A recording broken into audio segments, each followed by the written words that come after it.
The midday sun cast a warm glow over the sprawling fields of our family farm, where rows upon rows of corn danced gently in the breeze. It was nearing noon, the agreed time when Clara and I would pause our separate tasks to enjoy lunch together. This small ritual, born out of love and a need for connection amid the endless demands of farm life, had quickly become the highlight of my day. As the clock struck 12, I washed up at the old outdoor sink, the cold water a stark contrast to the heat of the day. I glanced at the farmhouse, expecting to see Clara emerge, her smile as bright as the sunflowers that bordered our home. But she didn't appear. I waited, watching the minutes trickle by, a gnawing worry growing in the pit of my stomach. Probably just lost track of time, I muttered to myself, trying to dismiss the uneasy feeling. Deciding not to wait any longer, I grabbed the picnic basket filled with sandwiches and lemonade and headed towards the barn, thinking she might be there, caught up with the new foal.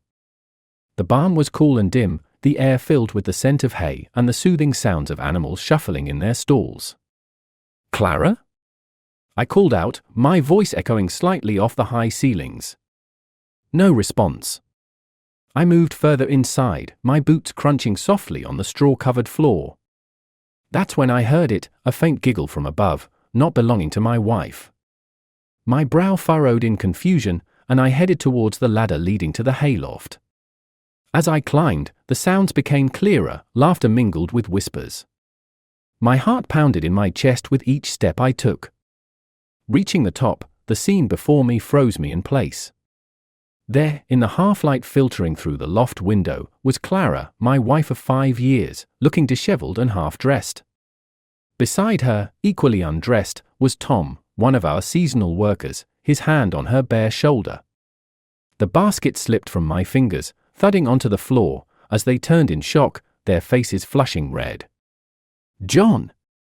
Clara gasped, scrambling to her feet, clutching her shirt to her chest. "Can you explain this?" My voice was calm, but it belied the storm raging inside me. "It's not what it looks like, John," Clara stammered, her eyes wide with fear. "Not what it looks? Are you kidding me, Clara? What am I supposed to think?" I struggled to keep my voice level, anger and betrayal twisting inside me like a knife. Tom stood up slowly, his expression one of shame mixed with defiance. "Look, boss, I'm sorry. We didn't mean for you to find out this way." "Find out?" I laughed bitterly, the sound hollow in the expansive loft. "Find out that my wife and my employee think so little of me? Is that what you didn't want me to find out?" Clara reached out, tears brimming in her eyes. "John, please, let me explain." I stepped back, avoiding her touch as if it burned. "Save it. I've seen enough." Turning, I descended the ladder, my mind racing. The trust and love I had so freely given were shattered, lying as broken as the forgotten picnic basket in the hay. As I walked back to the house alone, a cold, calculated plan began to take shape in my mind. Clara had betrayed me, and though revenge was a path I never thought I'd walk, it now seemed the only way forward. I would make sure she regretted this day. And as for Tom, he'd soon learn that his actions had consequences. This was just the beginning. The fields might be fertile, but my heart had turned to stone. Hours after the discovery, the sun began to dip behind the horizon, casting long shadows over the farm. I sat on the porch, my mind a tumultuous sea of plots and plans, when I heard the gravel crunch under tires. I looked up to see my sister, May, stepping out of her old pickup truck, her face etched with concern. "John, I called earlier. You didn't pick up. Everything all right?" May's voice carried a warm, maternal tone that had comforted me since childhood. I forced a smile, not wanting to worry her, but the weight of my discovery bore down on me. "Just a rough day, May. Thanks for checking in." She eyed me skeptically, her boots thudding softly as she climbed the porch steps. "I brought some of Mom's apple pie. Thought it might cheer you up." She set the pie on the table, sitting beside me. "Now, tell me what's really going on." "The dam broke." I told her everything, from the planned lunch to the harrowing scene in the hayloft. May listened, her expression turning from surprise to anger. "That snake," she hissed, her fists clenching. "What are you going to do about it?" "I have a plan," I replied, the words cold and hard. "But I need help.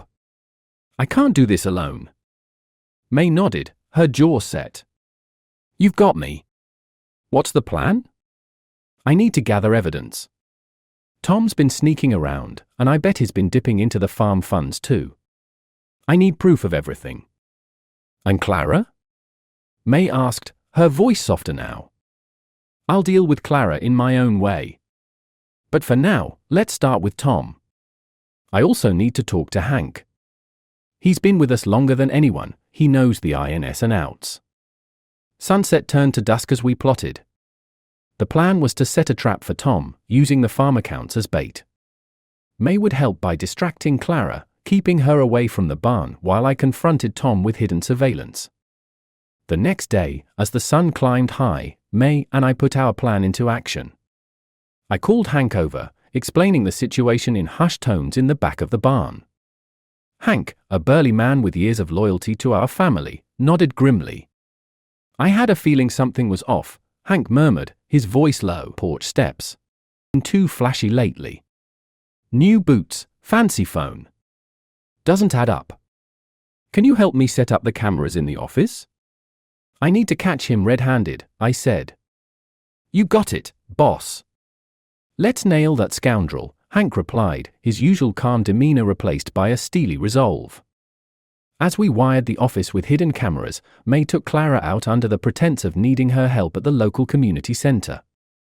With Clara gone, Tom wandered into the office, right into our trap. Watching from my laptop, I saw him log into the farm accounts, his eyes darting around nervously. He began transferring money, unaware of the electronic eyes capturing every move. "That's it. We got him," Hank whispered, a grim satisfaction in his voice. As the screen recorded his betrayal, a plan for dealing with Clara began to form in my mind, a plan that would ensure she regretted her betrayal just as bitterly as I did. The storm was just beginning to break, and I was ready to control the thunder. The late afternoon was quiet, almost eerily so, as I prepared for the impending storm. With the evidence against Tom secured, it was time to confront him. My hands were steady, driven by a cold resolve as I reviewed the footage one last time. Hank stood by the door, his presence reassuring yet grim. Just as the sun began its descent, casting long shadows across the farm, Tom walked into the barn, whistling a tune that grated on my nerves. Hank nodded at me, and I stepped out from behind the tractor, my face impassive. "Tom," I called out, my voice even. "Got a minute?" He stopped in his tracks, his smile faltering as he saw my expression. "Sure, boss." "What's up?" "Follow me. We need to talk." In the office, I said, leading the way, Hank following closely behind as an unspoken warning. Once inside, I closed the door firmly and turned to face him, my laptop open on the desk. Tom's eyes flicked to the screen, then back to me, confusion turning to concern. "Sit down," I instructed, pointing to the chair opposite the desk. He sat, his posture tense. "I'll get straight to the point," I began, my voice hard as I clicked on the video. "Care to explain this?" The footage played, showing Tom transferring money from the farm accounts to his own. His face drained of color as he watched, his eyes not meeting mine. "John, I can explain," he stammered, his hands trembling slightly. "Explain stealing from me? From the farm that's been feeding you?" I snapped, my anger barely contained. "It was just a few times. I was in a tight spot. I planned to pay it back," Tom pleaded, his voice desperate. "A few times too many, Tom." "I trusted you," I said, my tone icy.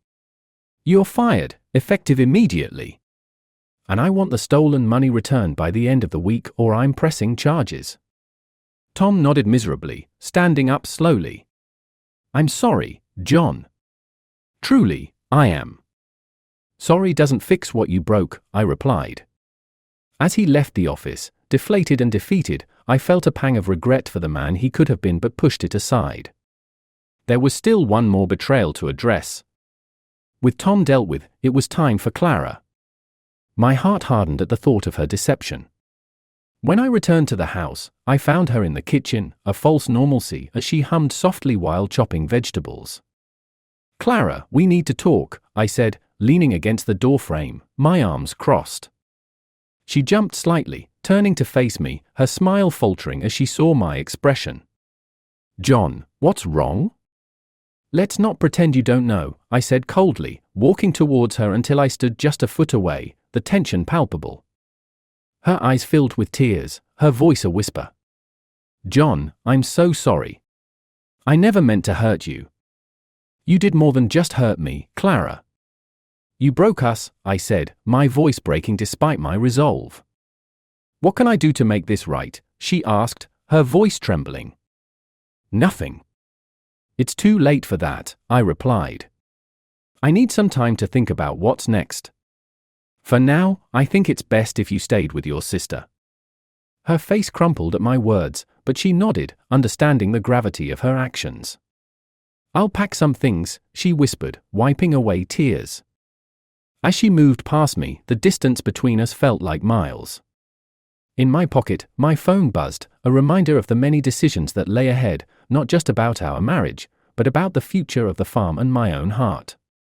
The setting sun cast a glow that seemed to underline the end of an era for us both. Days were a blur of cold mornings and long, sleepless nights. The farm, once a sanctuary of shared dreams and laughter, now felt like an echoing hall of memories best left forgotten. I had given Clara a week to make her arrangements, during which time I busied myself with the never-ending tasks that a farm demands, using the physical labor as a distraction from the turmoil within.